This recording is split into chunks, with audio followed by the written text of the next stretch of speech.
Entrevista com Dávila. Olá, bem-vindos! Toda semana temos um encontro marcado para falarmos sobre os assuntos mais importantes do momento e sempre com um convidado especial. Em 2018, um cidadão indignado com a política e um empresário de sucesso e inconformado em lidar com governos que criam dificuldades e sabotam a vida dos empreendedores, resolveu entrar para a política para mudar a realidade do seu estado. Assim, Romeu Zema filiou-se ao Partido Novo e venceu uma eleição praticamente impossível para o governo do estado, derrotando o ex-governador do estado, Antônio Anastasia, no segundo turno. O governador Zema é a prova de que boa gestão dá voto. Ao implementar uma gestão eficiente, políticas públicas baseadas em dados e evidências e focar no resultado da melhoria das atividades fins que impactam a vida do cidadão, Zema foi reeleito em 2022 no primeiro turno para continuar à frente do governo de Minas Gerais. Zema faz parte de uma safra de bons governadores e é cotado como um dos presidenciáveis para 2026. E ele é o nosso convidado de hoje em Entrevista com o Dávila. Governador, muito bem-vindo ao Entrevista com o Dávila. É um prazer estar aqui, Dávila. Agradeço muito o convite, uma honra. Uma honra tê-lo aqui conosco. Governador, vamos começar com Minas Gerais e depois discutir um pouco o Brasil. Sim. Minas Gerais, o que mudou na sua visão da política do seu primeiro mandato para o seu segundo mandato em lidar com a máquina pública? A sua indignação com o setor público diminuiu nesse tempo e o que você aprendeu? Dávila, diminuiu sim. Hoje eu posso dizer que depois de 6 anos e 2 meses à frente do estado de Minas, nós somos um estado que voltamos a ter credibilidade, voltamos a honrar com os compromissos.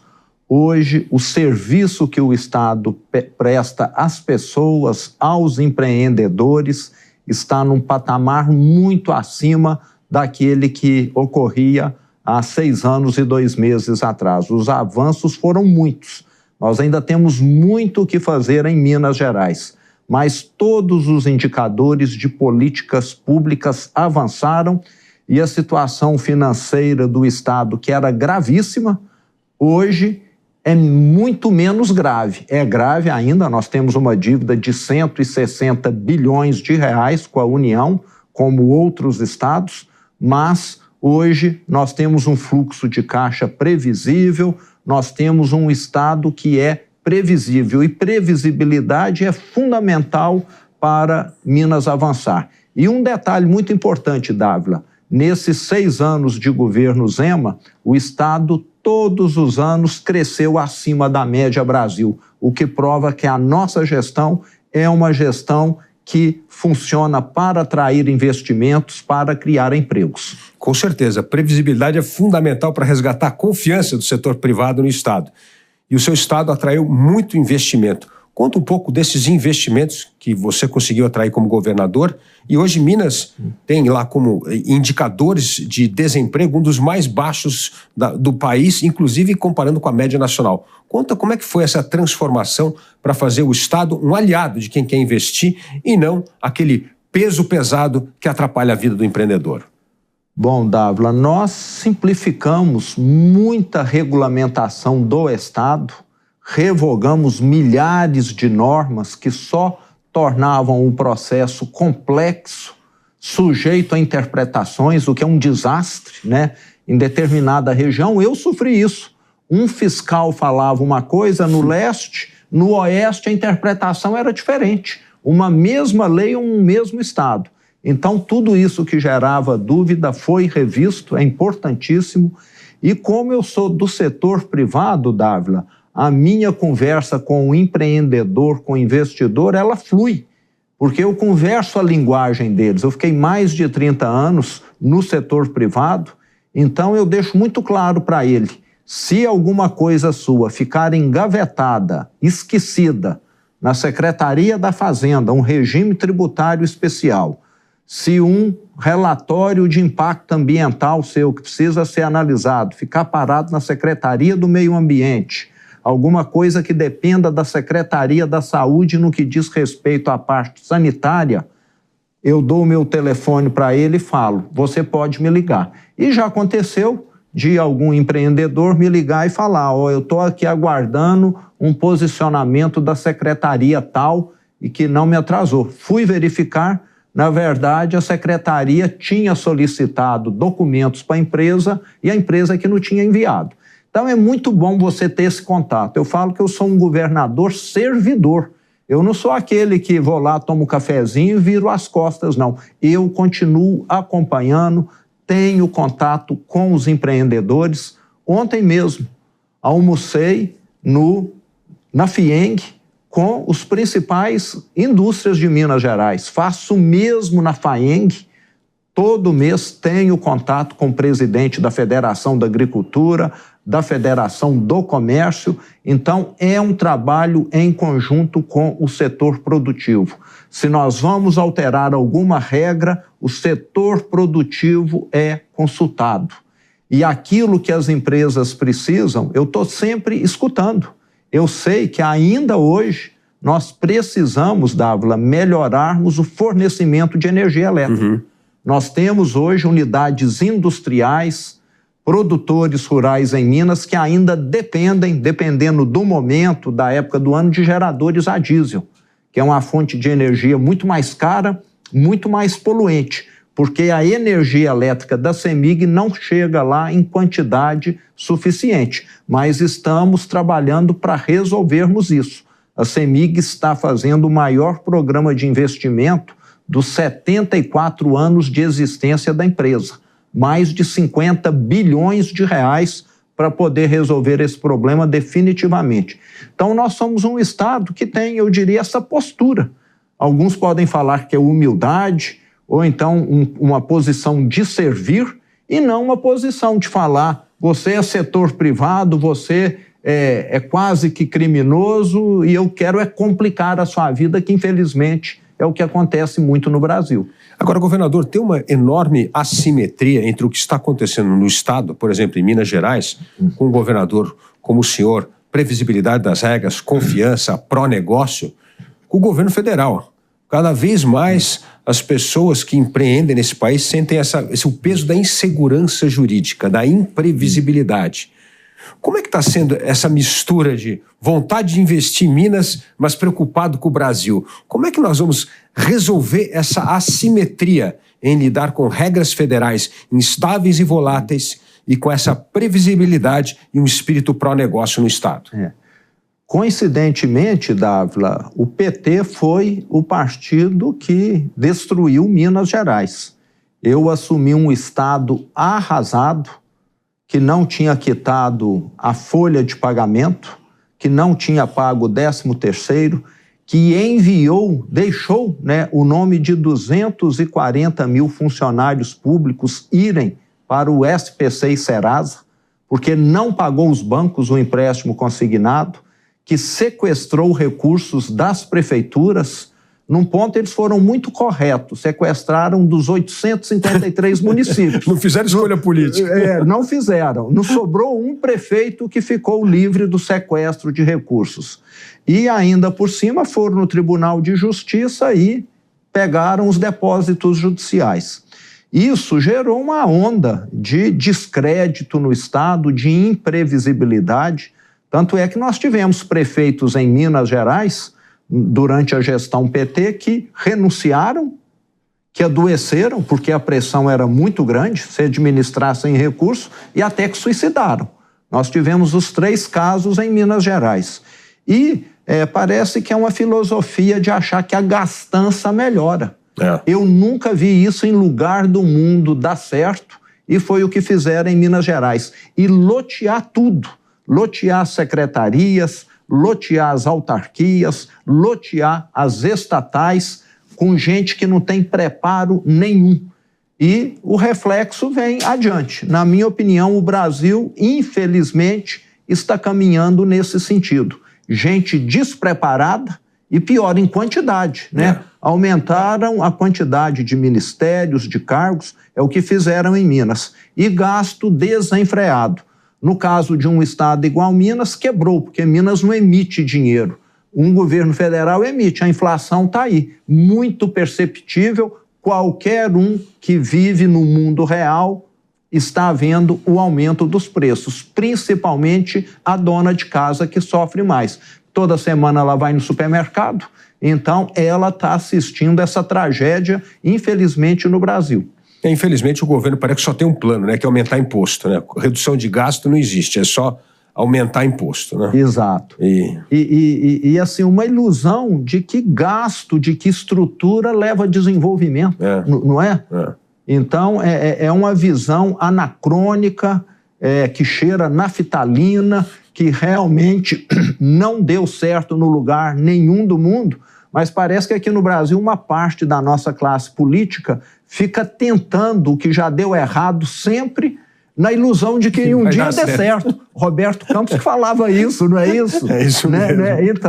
Então é ficar tentando o erro, né? Até dar certo. Até só que dar certo. Nunca vai dar certo.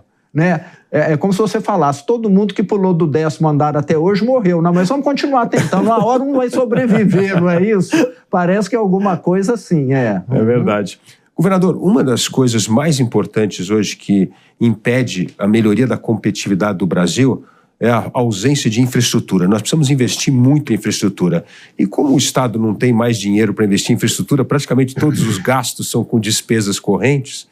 O que Minas está fazendo para melhorar a infraestrutura? Rodovias, principalmente rodovias, vários leilões importantes, né, acontecendo no Estado. O que nós estamos fazendo para a infraestrutura em Minas estar pronto para esse salto de competitividade?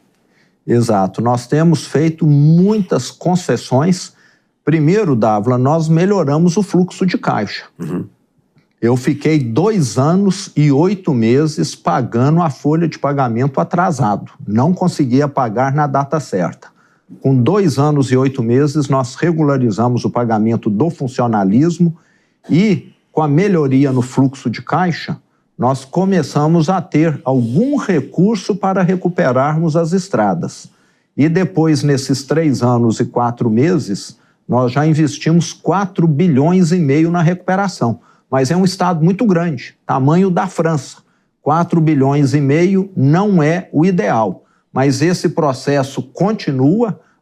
Todo mês o percentual de estradas ruins em Minas Gerais diminui devido a esses investimentos que o estado tem feito. Eu gostaria que fosse mais acelerado, mas fica dentro do nosso limite orçamentário financeiro. E temos ainda as concessões. Nunca se fez tantas concessões de rodovias em Minas Gerais. Já fizemos 3 lotes e ainda temos mais 5 a fazer. Muito provavelmente até o fim da minha gestão nós estaremos fazendo. E infraestrutura, como você disse, é fundamental. Não tem como ser diferente.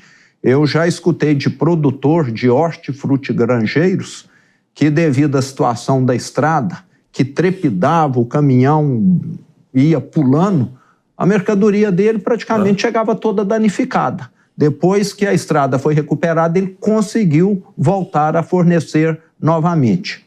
E eu posso estender para além das estradas também, Dávila, como eu te falei, energia elétrica. Eu peguei uma companhia de energia elétrica, a nossa CEMIG, sucateada. Desde que eu fui eleito, a CEMIG valorizou mais de 200%. Primeiro colocamos gente lá do ramo, e não um politiqueiro para ficar loteando a empresa como aconteceu no governo passado.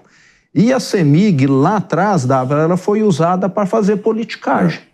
Ela foi comprar quem? Light, no Rio de Janeiro. Aquele parque eólico Renova, no sul da Bahia. Foi ser sócia de Belo Monte, Santo Antônio, no norte. E sabe quanto é que eles investiam em Minas Gerais? 0. Foi investir no Brasil todo, acho que em nome de um projeto de poder pessoal de alguém, em nome de fazer política e não de fazer desenvolvimento.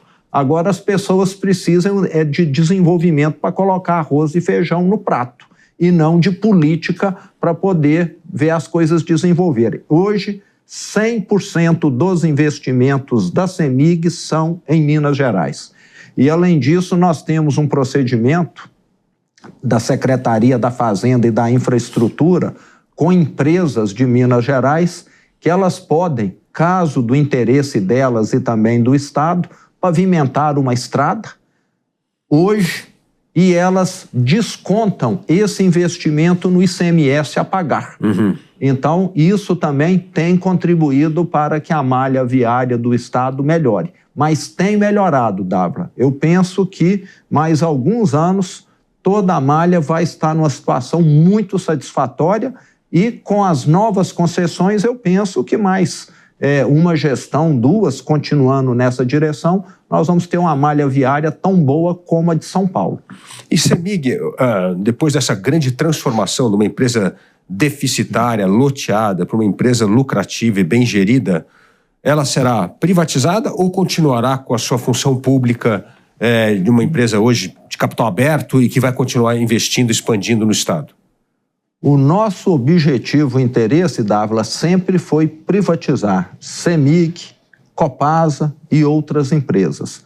Nós já privatizamos muitas, onde o Estado tinha uma posição minoritária e, com isso, ele não dependia de autorização legislativa. A própria Light. Sim. Nós vendemos a Light, um ano depois ela estava valendo 10% do valor que nós vendemos. Belo Monte, Santo Antônio, Renova na Bahia, as subsidiárias da CEMIG e de outras que nós tínhamos lá na carteira do Estado, nós fomos vendendo. Agora nós temos um desafio extra e que será o grande motivo da privatização ou então da cessão para o governo federal, que é o Propag. Lembrando que o Propag é o plano que facilita o pagamento das dívidas dos estados, não é só de Minas, é de todos os estados endividados do Brasil, e está previsto na regra do Propag que nós podemos quitar a dívida de Minas cedendo às estatais. O governo federal, com toda certeza, vai avaliar o caso da CEMIG, da Copasa, que são os maiores ativos que nós temos. E quitando parte da dívida com o governo federal, nós vamos ter uma redução nos juros que o Estado paga. Então é de fundamental importância que esse processo avance. Se o governo federal falar eu não tenho interesse, nós vamos ter de privatizar e mandar o recurso financeiro para o governo federal. Então, muito provavelmente, nesse ano de 2025, nós tenhamos ou a transferência para o controle federal, ou então a privatização e o recurso indo para o governo federal. Inclusive, isso está sendo já trabalhado com a nossa Assembleia Legislativa. Bom, outro ponto fundamental, nós temos uma meta como nação da universalização do saneamento básico até 2030. Isso é fundamental, tem enorme impacto em educação e saúde pública. Como está o projeto da universalização do saneamento em Minas Gerais? Ainda mais um estado que tem tantos municípios, 800 municípios. Como é que nós estamos caminhando na história da perseguir a meta da universalização do saneamento? Dávila, está caminhando. A Copasa, como uma estatal ineficiente que era, investiu pouquíssimo antes da nossa gestão. E na nossa gestão nós temos estruturado lá uma área de projetos, uma área de acompanhamento de obras. Depois eu te passo, inclusive, esse gráfico que demonstra que os investimentos da empresa na nossa gestão já foram multiplicados por 7 e vão continuar crescendo. Então, você não consegue, quem fazia 2 casas por ano, de repente começar a fazer 30 casas por ano. Então, nós estamos subindo, estruturando a empresa, e isso, desde o início do meu governo, tem acontecido, e já estamos levando mais água tratada, mais esgoto tratado, para um número cada vez maior de municípios. Então, isso hoje está acontecendo em Minas. Mas, lembrando, um estado com 853 municípios, que tinha um passivo enorme nessa área, você não corrige isso em 1, 2 gestões, não. Você ainda teria de avançar aí mais 1, 2 gestões pela frente para poder eliminar definitivamente esse déficit. E nós vamos ter um fator que vai agilizar isso, Dávila, porque tanto o acordo da tragédia de Brumadinho como o acordo da tragédia de Mariana prevêem 100% de água tratada e esgoto tratada para todas as cidades da bacia do Paraopeba, que é o rio que banha Brumadinho, e também para a bacia do Rio Doce, que é o rio que nasce ali próximo a Mariana e vai até o Espírito Santo. Então nós vamos ter uma agilização, porque vai ter investimentos maciços. Inclusive na bacia do Paraopeba, isso já está acontecendo. E na bacia do Rio Doce, esse ano começa a acontecer. Então, essa universalização vai demorar mais de 2030 por causa desses investimentos que não foram feitos no passado. Nós vamos precisar um pouco mais de tempo. Eu penso que em 2030 nós vamos estar com muita coisa pronta já. 85%, 90% concluído. Mas com certeza vai mais 2 anos aí pela frente. Entendi. Governador, outro assunto que tira o sono dos brasileiros e evidentemente de todo mundo, dos mineiros paulistas, é a questão da segurança pública. Cada vez mais nós, infelizmente, presenciamos o crescimento do crime organizado. E isso vem transformando o Brasil no caminho, a gente está indo no caminho de se tornar um narco-estado daqui a pouco, se não fizermos algo importante. O que é que está sendo feito em Minas Gerais? E depois eu queria saber o que o senhor acha que nós precisamos fazer no plano federal.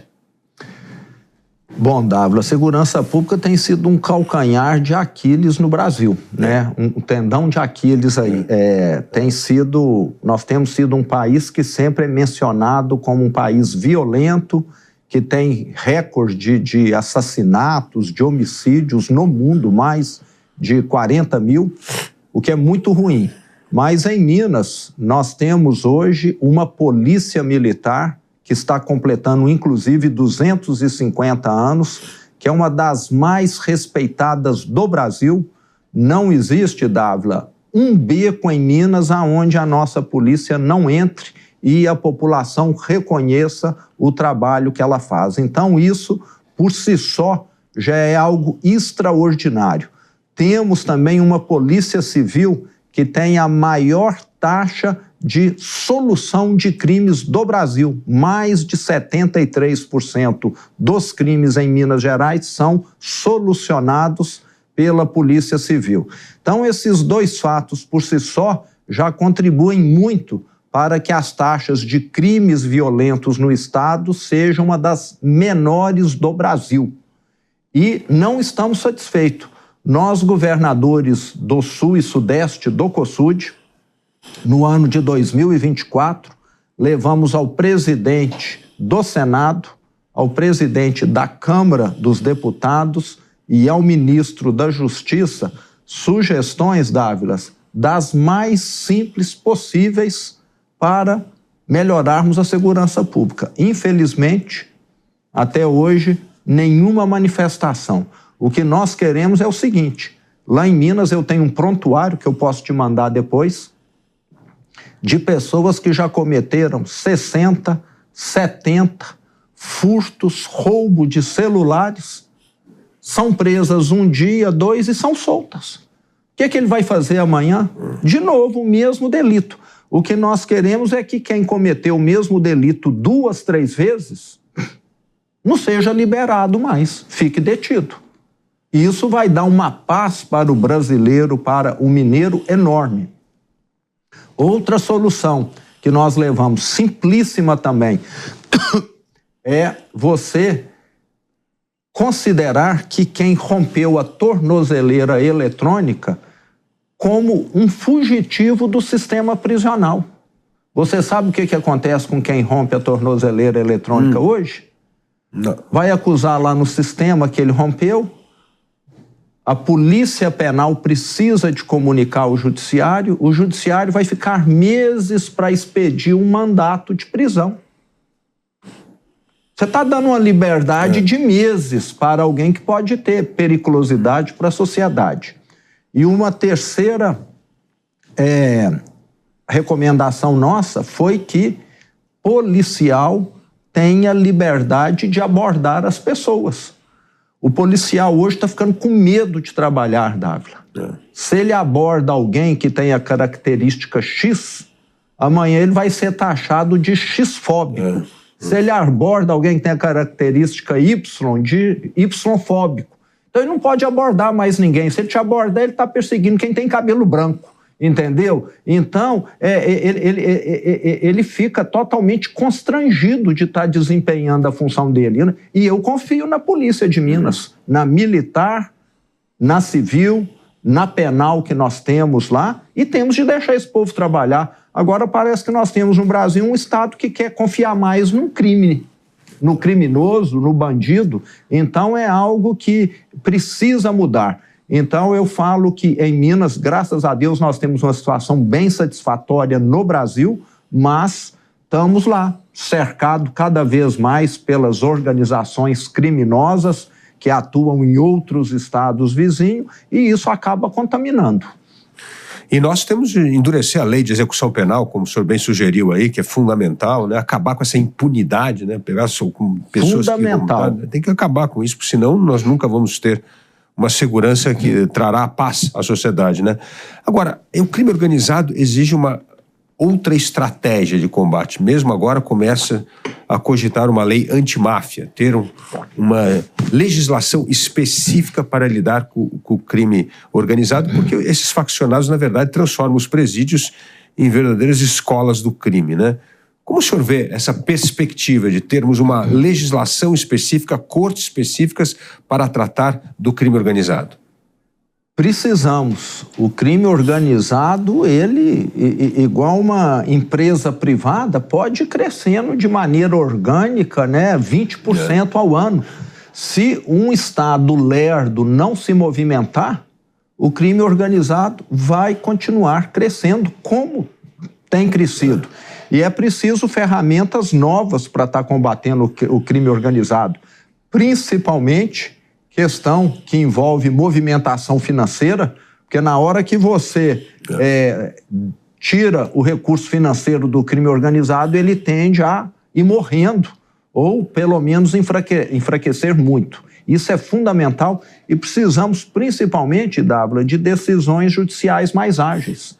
Nós temos casos lá, que eu tenho acompanhado, que caracterizou crime organizado, conseguiu lá o bloqueio de 50 milhões, 30 milhões, que estava lá na conta de não sei quem, mas fica lá sob júdice isso anos e anos.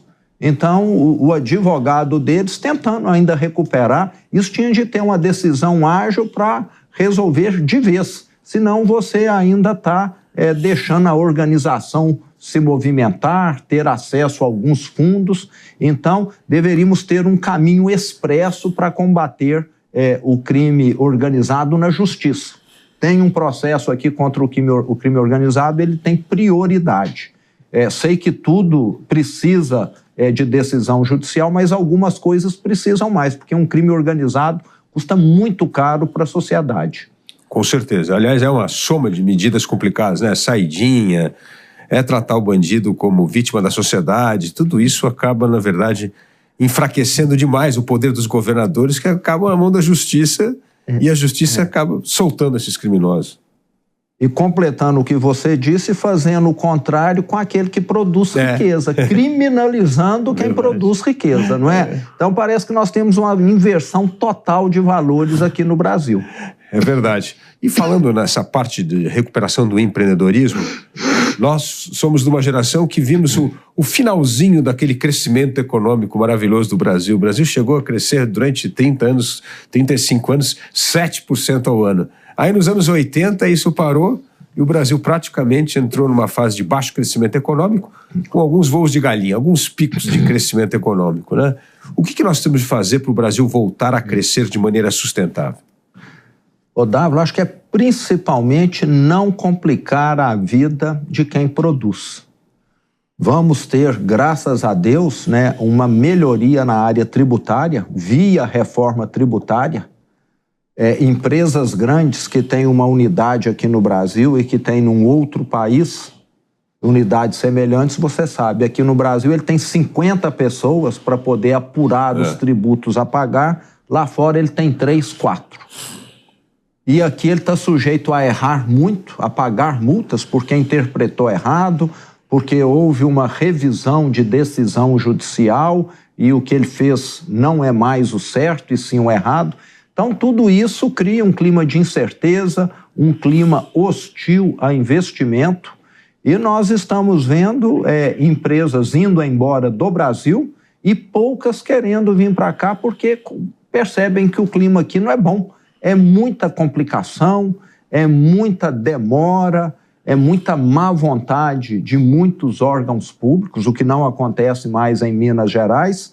Então eu vejo que o Brasil tem perdido esse bonde da história. Você citou aí, qualquer um que consultar vai ver que lá em 1980 o Brasil representava 4% da economia mundial. Os últimos dados apontam que já é 2,2%. Daqui a pouco vai ser 1,5%, um pouco mais adiante vai ser 1%. Nós estamos sendo um país que está ficando cada vez menos relevante no cenário mundial. E os nossos governantes, infelizmente, parece que não enxergam. O que eles precisam é diminuir, né, o peso da bota de chumbo que o setor privado ainda todo dia calça na hora de investir, de ir trabalhar. É verdade, essa questão tributária, nós olhamos os balanços das empresas, a judicialização tributária no Brasil representa 75% do PIB. E a média da OCDE é 0,28% do PIB. Então, o que explica isso? São regras que geram interpretações diferentes, não é isso? É isso mesmo. É falta de regra. É como se num jogo de futebol, em vez da bola ficar rodando, fica só o juiz discutindo se foi falta ou não foi falta, não é isso? É isso Parece mesmo. que aqui não tem jogo, tem só briga, vamos dizer, entre Estado e contribuinte. É verdade. E a outra área muito judicializada é a legislação trabalhista, apesar de termos aprovado uma reforma trabalhista no governo Temer que ajudou bastante, parece que a justiça trabalhista vem recuando e cada vez dando mais ganho de causa e iniciou um novo crescimento de judicialização tributária. O que nós podemos fazer para essa simplificação das regras tributárias? Ô Dávila, realmente esse é um problema sério, né? Tivemos esse avanço extraordinário na gestão Temer, né? Acho que foi um dos grandes legados que o presidente Temer deixou, foi a reforma trabalhista, e parece que esse corporativismo tem reagido, né? Aquilo que a reforma prevê, gradativamente eles estão ajustando para que não ocorra. E nós estamos vendo aí, e lá em Minas eu estou assistindo de camarote, essa crise dos deportados. 2, 3 vezes por semana chegando lá avião de deportados. Por que o brasileiro vai trabalhar lá fora, onde ele não tem nenhuma garantia trabalhista? Porque lá ele vai ser bem remunerado, não é isso? E aqui nós estamos criando esse papel, na minha opinião, via Justiça do Trabalho, Dávila, criando uma visão de que patrão é explorador, de que patrão é um malfeitor e de que a relação de trabalho tem de ser uma relação supervisionada pelo Estado, porque, caso contrário, o trabalhador que o Estado considera totalmente indefeso vai ser, prejudicado pelo empregador. Então, parece que esse tipo de governo, de cultura, coloca trabalhador e patrão um contra o outro, né? Infelizmente, acontece isso. E eu vejo de forma extremamente preocupante essa reversão da reforma trabalhista. Precisamos, na minha opinião, termos juízes com uma visão mais pró-real, que eu falo, porque o que há de advogado de golpe nesse meio não está escrito. Nós temos advogados aí, eu sei que alguns, inclusive, já foram detectados, que entram em massa, né, com ações trabalhistas, independentemente do caso do funcionário, e o que colar, colou, né? Ele não tem o que perder ali. Então, é algo que muitas vezes até está enriquecendo. São advogados que se aproveitam dessa legislação e não fazendo justiça social com o trabalhador, que às vezes pode realmente ter sido prejudicado. Governador, o que o senhor diria para um investidor que gostaria de fazer um grande empreendimento em Minas? Ele olha e fala assim: governador Zema, nós adoramos o Estado, regras fáceis para poder empreender, o Estado não atrapalha, mas nós temos receio do risco Brasil. Nós temos hoje a taxa de juros mais elevada no Brasil do que qualquer outro país emergente. Nós temos inflação galopante e insegurança jurídica. Por que eu deveria investir em Minas? Eu vou falar para ele o seguinte, a sua pergunta ela é difícil, né? Porque quando o Titanic afunda, todas as cabines afundam, não é isso, né? Isso mesmo.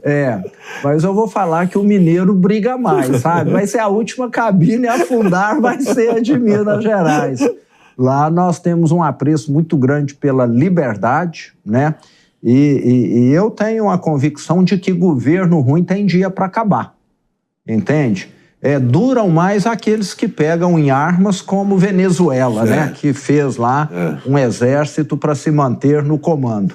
Mas governo ruim numa democracia, ele vai ter uma vida que não vai ser muito longa, não. E graças a Deus, acho que nós estamos num sistema que está mais para democracia do que outro ainda, né? Temos tido algumas tentativas aí que são questionáveis. Governador, o que é preciso fazer para manter a direita mais coesa nas eleições de 2026? Porque a esquerda tem muitos problemas, mas ela tem uma virtude. Ela está sempre unida. Eles brigam internamente, mas na hora da corrida eleitoral está todo mundo unido.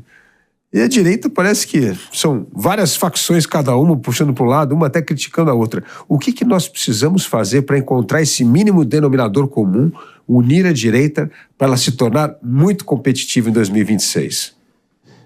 Ô, Dávila, eu acho que é uma coisa muito simples, né? Eu acho que é você pensar mais no time, na proposta, do que propriamente no seu plano pessoal. Eu tenho dito sempre, né? Eu não tenho nenhum plano pessoal para mim de poder. O que eu quero fazer é contribuir para o Brasil, como estou contribuindo e já contribuí por Minas Gerais. Mas tem pessoas que, infelizmente, se colocam como só eu posso ser o candidato. Isso é muito ruim. E parece que, às vezes, isso, em algumas ocasiões, tem ocorrido na direita. Então, são posições, acho que tanto partidárias como pessoais, de algumas pessoas que têm dificultado. Eu acho que falta mais essa humildade, falar, eu sou aqui um jogador do time. Eu não sou um astro do rock isolado, eu sou, sim, um jogador de um time. Então, acho que está faltando nós nos enxergarmos como um time e não como cada um querendo ter o seu brilho próprio. E os governadores estão conversando sobre sucessão? Vocês conversam só sobre as questões administrativas dos estados regionais ou vocês estão conversando sobre sucessão presidencial? Você, Tarcísio, Ratinho? Sim, nós temos a reunião do COSUD. A reunião do COSUD é uma reunião de gestão, não é política. Né? São 7 governadores do Sul e do Sudeste. Nós vamos lá para ver questões de segurança pública, para melhorar nos estados, para ver o que cada um está fazendo em infraestrutura que se aplica a outro estado. Então, lá, definitivamente, nós definimos COSUD não é para fazer política. Mas, eventualmente, temos, mas já tem tempos que não realizamos algumas reuniões em Brasília para tratarmos dessa questão aí. Mas, como você disse muito bem, é um grupo muito heterogêneo e cada um achando que tem ali a melhor proposta ou que tem o melhor candidato, aí fica muito difícil mesmo. O Brasil hoje enfrenta esse enorme desafio, como você bem colocou, de ganhar mercado que perdemos para outros países emergentes que fizeram as reformas que nós já devíamos ter feito há 20, 30 anos atrás. E eu entendo que o Congresso Nacional é aliado em algumas reformas, mas em outras é um verdadeiro defensor do corporativismo.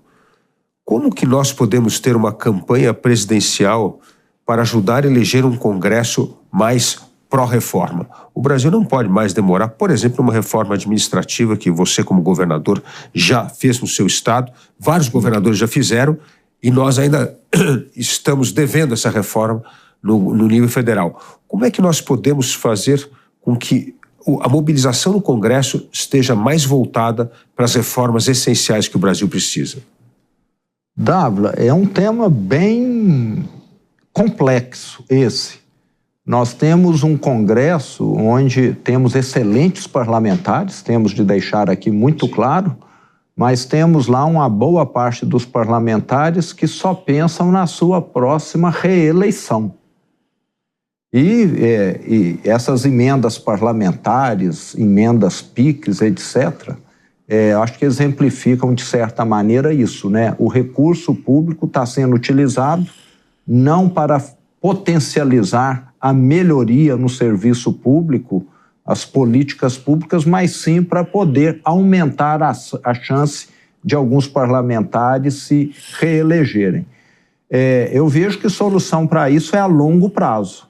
É nós continuarmos numa crescente de elegermos deputados que realmente têm propostas que são de melhoria do Estado, de um Estado mais racional, de combater corrupção com mais severidade, de combater privilégios e não de ficar só o que eu vou ganhar de voto com isso, que parece que é o desejo de muitos parlamentares aí, que eu acho que só ficam o dia todo só pensando na próxima eleição, contando votos, porque acho que é o que aprenderam a fazer na vida. Eu até falo sempre também, Dávila, que política deveria ser sempre uma segunda carreira e não a principal carreira de alguém, porque é muito ruim você ver um político de carreira fazer de tudo, até se prostituir, entre aspas, né, para poder ser reeleito, porque ele não tem outra atividade na vida, né? Eu acho que política tinha de ser para alguém que já se dedicou como dentista, médico, advogado, motorista, dona de casa, sem distinção, e fala, já criei minha família, minha vida está estruturada, agora eu quero ajudar a sociedade. Então, eu acho que tinha de ser isso. E aqui no Brasil, política se transformou muitas vezes na solução do problema pessoal de muitos. Aí a coisa fica difícil de caminhar. É verdade. Não é? É verdade. Uma reforma importante, o Partido Novo até está defendendo bastante, é a questão do voto distrital. O senhor acredita que o voto distrital pode mudar bastante, ou pelo menos atrair pessoas que fizeram sucesso na sua carreira pessoal, profissional, a ingressar na política? Seria um avanço extraordinário, na minha opinião. Eu posso dizer isso por Minas Gerais, Dávila, porque nós temos cidades, regiões com centenas de milhares de habitantes que não tem um representante no parlamento do Estado, nem no parlamento federal. No dia que nós tivermos um voto distrital, vai ter um parlamentar de lá. E muitas vezes, da forma que está hoje, pega esse voto alguém que às vezes tem uma bandeira em prol de uma categoria, por exemplo, e determinadas regiões ficam sem representatividade.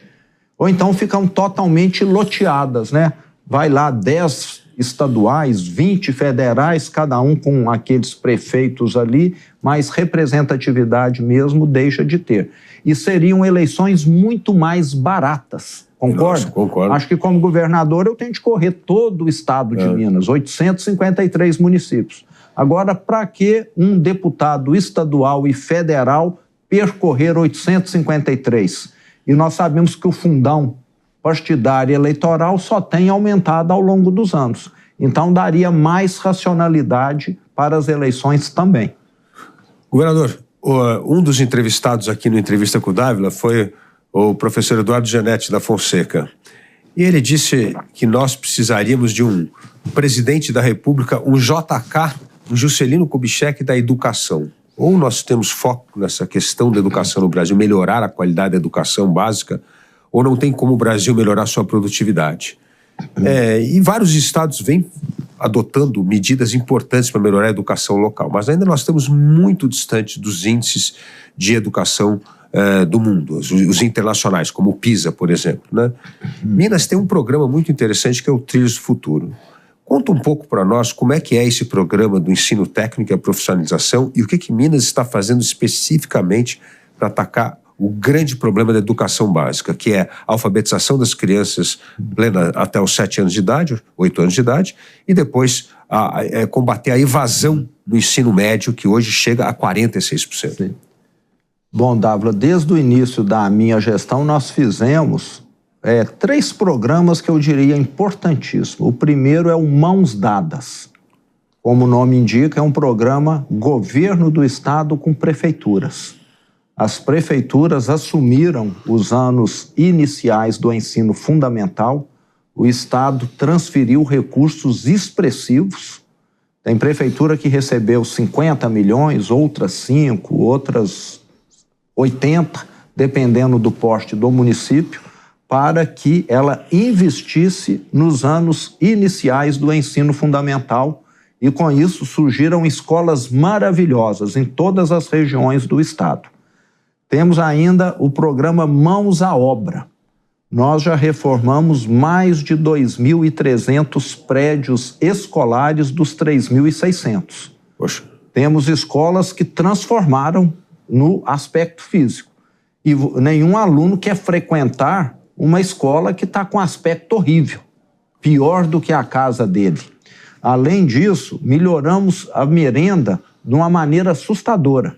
Eu falo que a grande hipocrisia do PT em Minas era a merenda escolar, né? Eles gastavam por ano, Dávila, com merenda escolar, está lá no orçamento, qualquer um verifica. Em 2018, não chegou a 20 milhões de reais, menos de 20. O ano passado, 2024, 6 anos depois, nós investimos 470 milhões na merenda escolar. Multiplicamos por mais de 23 vezes o valor investido. E a bandeira deles é tudo pelo social. Eles só não iam lá comer a merenda que eles propunham para os outros, né?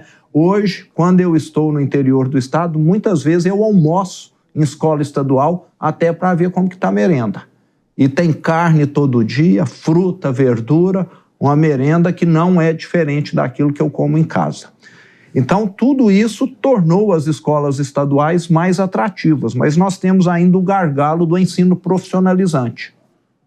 E aí, fizemos o Trilhas de Futuro, que já formou mais de 60 mil alunos, técnico de enfermagem, técnico em informática, técnico em radiologia, técnico em mecânica, em contabilidade, em edificação e por aí vai. E esse curso é feito, Dávila, aí é que está, acho que, o pulo do gato. E já está sendo, vamos dizer, copiado por outros estados e pelo governo federal. Ele não é feito em escola estadual, ele é feito em escola particular, que tem flexibilidade. Você contrata para uma cidade que tem carência de enfermeiras um curso de técnico de enfermagem para funcionar ali 2 ou 3 anos. Você vai formar 200 enfermeiras, 100 enfermeiras, deixa aquela cidade, vamos dizer, bem municiada daquele profissional, e se amanhã aparece outra necessidade, que a escola mude para outro curso. E isso tem sido um sucesso. E os alunos, além de ter a bolsa integral, ainda recebem auxílio alimentação e também auxílio transporte. Já formamos 60 mil e temos 90 mil em formação. E isso tem suprido muitas indústrias, unidades de saúde do estado com esses profissionais que agora conseguiram se qualificar. E pessoas que não teriam condição de arcar com esse curso caso tivessem de pagar a mensalidade. O Trilhas do Futuro, qual é o índice de empregabilidade das pessoas que passam por esse curso? Ô Dávila, nós temos lá um acompanhamento, mas essa empregabilidade hoje está acima de 60%. Varia muito de região para região. E acontece muito das pessoas mudarem do estado e você acaba não tendo um acompanhamento tão detalhado. Às vezes aparece a oportunidade num estado vizinho, ela vai embora. Então é um número que não é tão fácil assim de apurar. Enquanto a pessoa está cursando, ela está ali, dá informação, etc. Depois ela dá uma desconectada. Mas nós temos observado que melhora muito a vida das pessoas. Eu já estive com um jovem lá em Itajubá, no sul de Minas, que terminou o curso de eletrônica, ele já tinha um emprego, assim que ele terminou foi promovido. Estive com uma senhora em Juiz de Fora, terminou o curso de enfermagem. Vai lembrar que às vezes são pessoas de 50 anos, 60 anos, criaram os filhos. Agora eu tenho tempo, vou estudar. E vão fazer o curso Trilhas de Futuro. E ela arrumou um emprego como enfermeira. Essa senhora em Juiz de Fora, que já está com os filhos criados, adultos já. Então são casos diferentes, mas infelizmente nós não temos o número total aí. Muita gente não dá notícias depois. Governador, nessa experiência de 2 mandatos frente ao governo de Minas Gerais, o senhor está deixando um grande legado, um estado financeiramente muito mais equilibrado, melhoria da gestão pública, um estado mais voltado aos negócios, ou seja, mais amigável de quem quer fazer negócio e com índices melhores em áreas importantes como educação, segurança pública e saneamento, né? Esse é o seu legado para Minas Gerais. E o senhor é considerado um dos presidenciáveis para 2026. Imaginar que Brasil o senhor gostaria de deixar depois de 4 ou 8 anos na presidência da República para o Brasil? Que fotografia seria essa que nós teríamos do Brasil governado por Romeu Zema? Ô Dávila, eu acho que qualquer presidente sério que o Brasil venha a ter vai querer deixar como legado bandido na cadeia. O brasileiro está cansado. Você que mora aqui em São Paulo, você está vendo as barbaridades que acontecem aí nas ruas, né? Não podemos permitir que quem cometa crimes de forma repetitiva continue solto. Precisamos colocar essas pessoas na cadeia. Um governo sério também, né? Um governo que, em vez de ficar perseguindo o adversário, arregaça as mangas e vai trabalhar.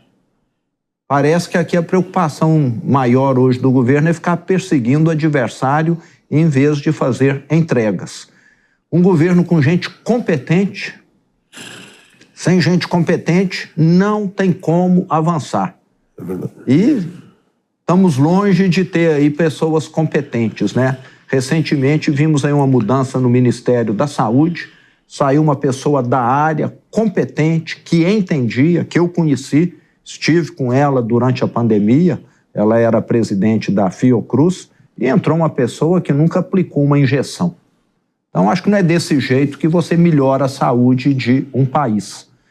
E alguém que tenha coragem de fazer uma reforma administrativa. Fala, esse Estado está pesado demais, está cobrando imposto demais, o brasileiro merece um alívio. Então, eu iria nessas frentes aí. Não é nada, vamos dizer, tão complexo de explicar, mas para fazer a complexidade vai ser muito difícil, porque vai ter muita gente contra esses movimentos. É muita gente que parasita em cima desses fatores.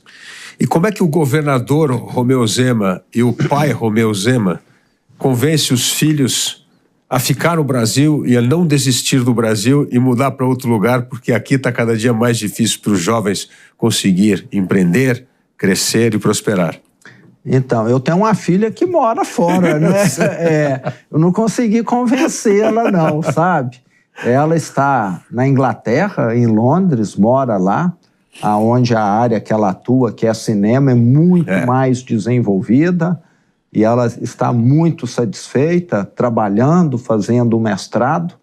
E eu tenho um sonho que um dia aqui seja o país da prosperidade. A minha família veio para o Brasil porque as condições aqui eram melhores do que na Itália há 130 anos atrás. Então, hoje, o que nós estamos vendo são descendentes de italiano voltando para a Itália, né? E isso é muito ruim para o Brasil. Os brasileiros que foram para fora sendo deportados. Então, o que nós precisamos, Dávila, é valorizar quem cria riqueza. É quem cria riqueza, que tem esse espírito empreendedor, inovador, é que vai fazer esse espírito crescer. Político não faz. Político pode não atrapalhar. E quem faz um país crescer são as grandes empresas que precisam ter um governo que não atrapalhe e, se possível, que dê algum tipo de apoio. Mas só de não atrapalhar já é um avanço extraordinário. A burocracia no Brasil asfixia as empresas. Nós estamos vendo aí, agora está surgindo uma questão de segurança psicológica do empregado, né? Então, é mais um complicador para quem está produzindo, gerando emprego. Então, daqui a pouco, nós vamos tratar funcionário como se fosse bebezinho.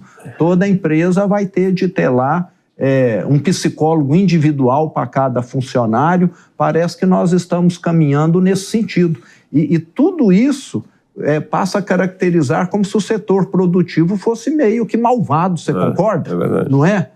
Em outros países, eu não conheço o termo trabalho análogo à escravidão. Agora vamos comparar isso aqui no Brasil. Quando fala análogo à escravidão, parece que a pessoa está acorrentada, está levando chibatada, e não é nada. É condição degradante. Pode ter condição degradante, sim, né? Mas quando caracteriza isso, parece que fica até uma imagem muito ruim para o Brasil. Quem vem de fora fala, será que lá tem até hoje isso? Gente acorrentada, levando chibatada, mas fazem isso para demonizar quem produz riqueza. Então nós precisamos mudar esse modelo mental aí de que quem produz riqueza é malvado, quem produz riqueza não quer o bem dos outros, quem não quer o bem dos outros e o bem próprio, pelo que eu vejo mais, muitos políticos, sabe? Não muitos empresários que estão aí ralando. É verdade. Bom, então se o lema do Juscelino Kubitschek foi 50 anos em 5, o do Romeu Zema vai ser o governo que não atrapalha a vida de quem quer empreender. De quem quer trabalhar, de quem quer produzir. Quer produzir. Exatamente. Quem quer trabalhar, empreender e produzir. E produzir, isso. É o que o Brasil tem esse potencial. Nós somos um dos países mais empreendedores do mundo. Mas o que adianta você ter gente boa, todo dia ele coloca uma bota de 5 quilos em cada pé? Ele vai andar 1 quilômetro por hora, você concorda? E chegar cansado, não é? Então é o que nós precisamos. Vamos pôr um tênis bom, leve e vai embora. E deixa aí. E deixa aí. Governador, muito obrigado pela sua entrevista aqui no Entrevista ao Dávila. É um grande prazer escutar um dos bons e ótimos governadores dessa safra muito boa de governadores que o Brasil hoje tem.